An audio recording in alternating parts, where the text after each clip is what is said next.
Hey everybody, it's your boy, Eduardo Jackson, CEO, founder of Cinema Draft and Blacks in Bitcoin, where everybody's welcome, but I stay black and loving Bitcoin. And it is my distinct pleasure. We've been circling for a while to get this guest on the pod. So glad she's here. It's her first time on our pod. She's an accomplished journalist, lately specialized in the tech field. We'll get into her history in a second. She's the moderator of my panel at Black Enterprise Entrepreneurs Summit this week in Charlotte, North Carolina. She'll alert. She's the digital manager for Black Enterprise Magazine, and let me know if I got this wrong. And her name is either Samara or Samara Lynn. Welcome, Samara. It depends what part of the country you come from. I say Samara, though. Samara, you know what? I like Samara. Let's go with Samara. Well, welcome, Samara. Thanks for coming on. Really appreciate having you out of your busy schedule. We know it's going to be a hectic week for you because, shoot, I mean, this Entrepreneur Summit kicks off in 2 days, right? Yeah. We have some of our staff down there now, but thank you. It's a pleasure to be here. And I love talking about Bitcoin. Actually, I learned most about it from you. So it's really cool. Well, thank you. Well, and a question I always like to ask my first timers is what I like to call the brown sugar question. When did you first fall in love with Bitcoin or crypto? I started thinking. Well, the thing was, I started learning about blockchain technology, and then from that came Bitcoin, and we decided to do a feature in the magazine, and that's when I reached out to you. And sorry, I got a dog barking. You really taught me about the culture and about the technology. I really knew nothing about it. So, I did give you like $5 the Bitcoin back then or whatever. How's that doing? Which I can no longer find. Coinbase, I don't know what's going on with them, but yeah. And I mean, just to be able to see the transaction and how to make a digital wallet and all that, I didn't really know anything about that. So thank you for introducing me to that. Oh, excellent. Well, so since we kind of got you started on your journey, what's been some of the most interesting things you found out about either crypto or the crypto community? Well, I think the most interesting thing for me was that I only knew about Bitcoin. I didn't know that there were all these other types of cryptocurrency out there. There's, Ethereum, and I know I follow John McAfee. I know he has his own kind of thing. Yeah. Have you seen that documentary? That documentary is wild, girl. Yes, I did. I've actually interviewed his wife, so that's a whole other thing. But I know that there's all the other cryptocurrency exchanges. And also, what's really intriguing me is how people are using cryptocurrency to fund their businesses, especially minority businesses, which can't get traditional funding. Right here. Yeah, exactly. Yeah. Yeah, Yeah, and so you know what? I could add another question for you, but that actually brings us into an interesting area. So, have you found in your crypto online travels, have you found that a lot of traditionally underrepresented communities or entrepreneurs are turning more to IC? Are they doing like ICO? Like how are you finding people? How are you finding businesses that are financing their companies through crypto? Is it ICO type stuff? Is it airdrops? Is it and stop me if I'm getting like too technical because not everyone spends like all day every day in crypto like I am. But are you finding that a lot of small business entrepreneurs, especially Black folks, are turning to using crypto as a way to if not fund their business, at least to market it? Well, I'll tell you what solidified it for me is there's an entrepreneur, and you're going to be in the panel with him, Brian Brackeen. Oh yeah, he's the founder of Keros, which is like a facial recognition technology.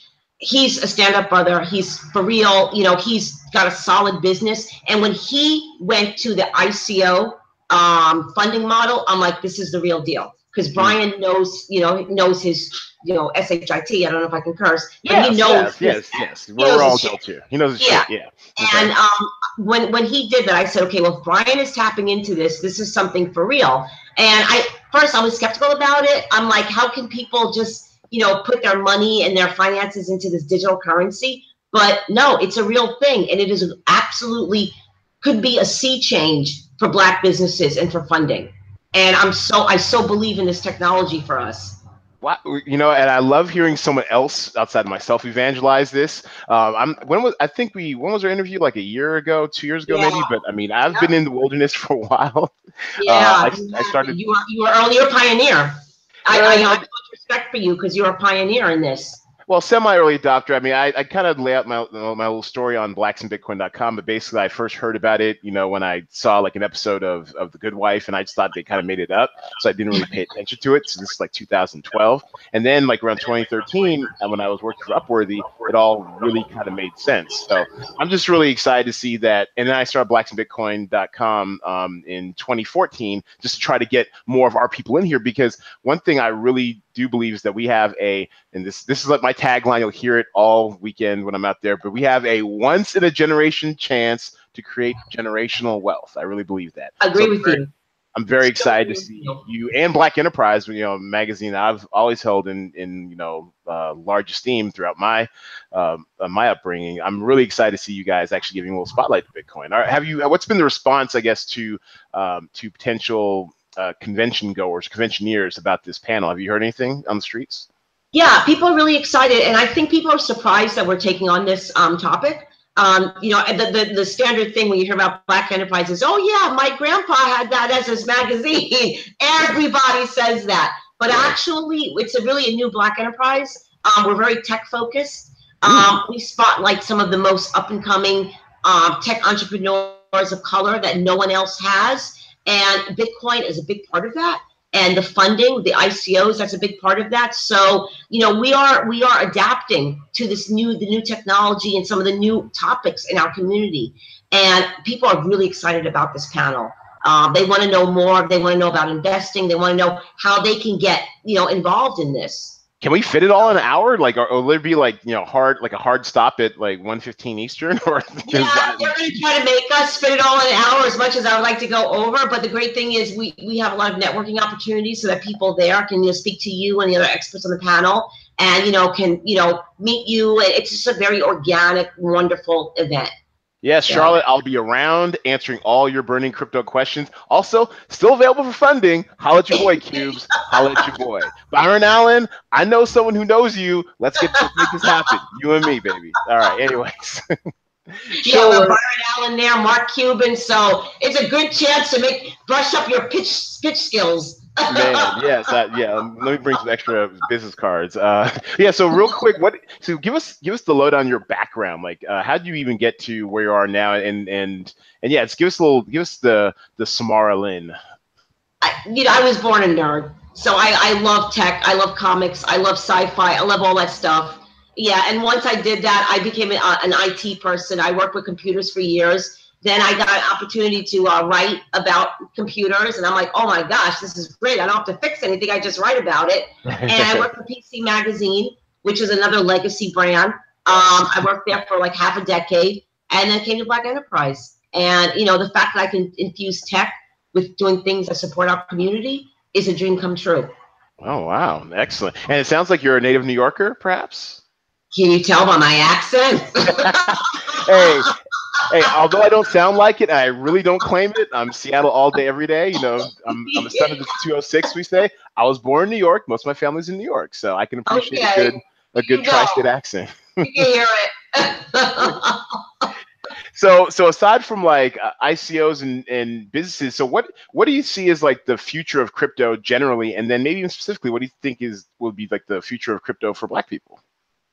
I really think it's going to be a way for alternative funding as far as, minority businesses. As far as the future of cryptocurrency, I really think it's going to be something that we use day to day. I think you're going to be able to use it in the stores, in the grocery stores, to buy things in Amazon. My only problem, my only issue is we have to address some security issues. There's been some incidents of hacking. I don't know if people like, my dad, my aunties, they don't feel comfortable even making banking transactions online on an HTTPS site.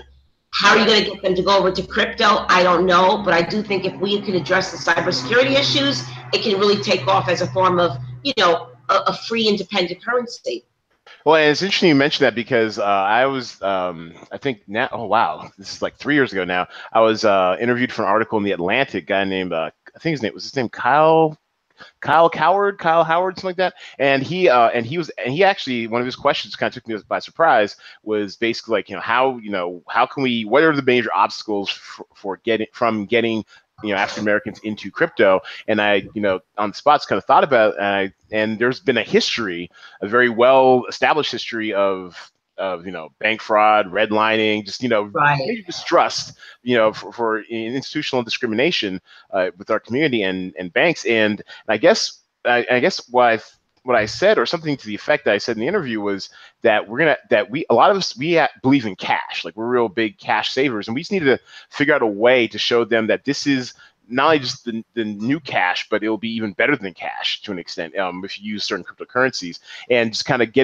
wrapping some of our, I guess, our more established citizens, our elders, more in the mindset that this is, not only just the way of the future, but the way of now. I think if there is a way, and I've been thinking a lot about how, and a lot of people do this too, like, people are always throwing out ways we can do like some sort of black coin or black cryptocurrency, whatever. And it's not necessarily even, bad in and of itself, but you always be trying to solve a problem. And I think the one thing that might get us into, and tell me if you think this is crazy or not, one thing that might get the African American community more into it is if you have like a blockchain or in a cryptocurrency, but also you have like physical touch points where you can exchange cash directly, for whatever.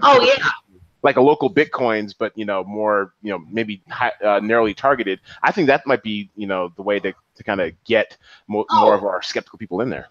I so agree with you. I mean, in Brooklyn, they have the bodegas are having these ATM Bitcoin machines, which are bringing Bitcoin into underserved communities, and people are seeing the value of them. And I think your point about redlining is fantastic, because you have these banks and these institutions which have this inherent racism. And, these preconceived notions about Black people. Now you're taking this currency that's, peer-to-peer, that there's no state, so there's a real opportunity to overcome, or to just, sideline that racism, that inherent racism that's involved in so much of banking. So, yeah, I agree with you 100%, Eduardo. Absolutely. Well, and it's funny because, I mean, even though a lot of art is like fiction or whatever, and I've been watching this show.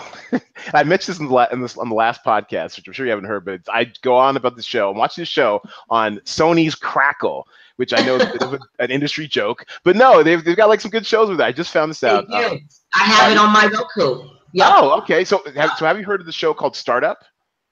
I haven't, but I will check it out now because I do have Crackle. Yeah, so which no one uses it. It's sad because it might be going the way of the dodo pretty soon. But they've got 2 seasons of the show. It's a really good show. It's about a Jewish guy, Cubana, and a Haitian dude, all from different parts of Miami, who kind of are formed together a little group, a startup, to promote a brand new cryptocurrency, a Bitcoin-like cryptocurrency they call GenCoin, whatever. And the way they kind of get it started is cash peer-to-peer, because the Haitian gangster, I mean, Black people being gangster, whatever, but Haiti's big part of Miami, and right. Or little Haiti's big part of Miami. Hell, my ex-girlfriend from years ago is Haitian, little Haiti, and anyways, he gets like people on the street level involved in this cryptocurrency on a cash, on a point of sale type basis for the wares they're purveying. Let's put it that way. So I think we do have a really interesting opportunity here. You usually see industries like, I don't know, porn, adult services, be early adopters, things that are always kind of like on the fringe of acceptable society that are early adopters. But once they kind of get in, you're pretty straight. What other sectors? Yeah, go ahead. Yeah, you were in poker. You're in on that scene for a while. Do you think there's a chance for Vegas and gambling for a cryptocurrency to make a play? Well, so generally it's been going on forever. As a matter of fact, one of the I'd love to look up the numbers too. So there's a guy named Eric Voorhees. He's an early adopter. He ran a gambling site, straight up called Satoshi Dice. I'm not. Even though I'm a poker player, technically I don't consider myself a gambler because poker is a game of skill. That's a whole other discussion.